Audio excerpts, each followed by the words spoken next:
बस मैं एक और आ चुका हूँ एक और न्यू वीडियो लेकर।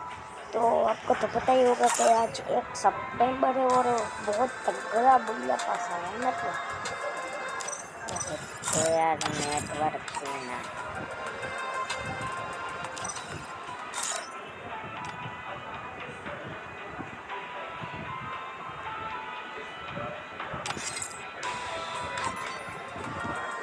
तो आज हम इसको ही निकालने वाले हैं।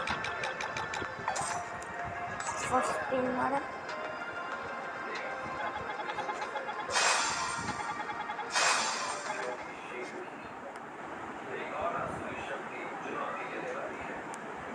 बस गया मिला 31 टोकन हो गए।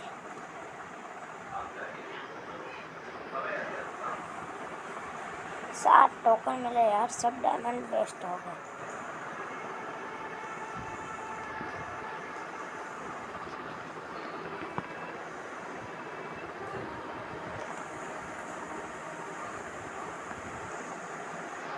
अरे क्या घटिया लग गया।